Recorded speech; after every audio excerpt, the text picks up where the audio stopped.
ஜெய் ஸ்ரீராம். என்னோடய யூடியூப் பார்க்குறவங்க லைக் பண்ணுங்கள், ஷேர் பண்ணுங்கள், சப்ஸ்கிரைப் பண்ணுங்கள்.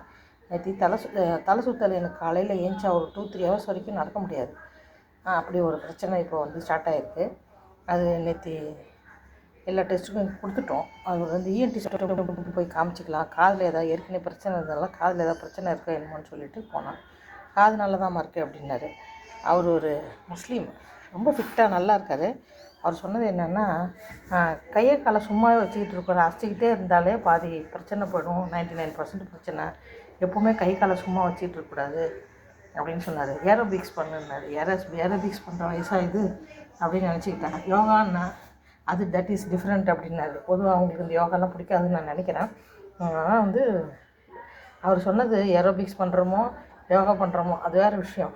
அது கை காலை எப்போவுமே அசைச்சிக்கிட்டே இருக்கணும். உடம்பு பாட்டை எப்பவும் அசைச்சிட்டு இருந்திங்கன்னா எந்த பிரச்சனையும் வராது. இந்த வர்ட்டின்னு வர்றதுக்கு இதுதான் காரணம்னு சொல்ல முடியாது. எது வேணால் இருக்கலாம், நிறைய காரணங்கள் இருக்குது. அது இதனாலன்னு பர்டிகுலராக சொல்ல முடியாது.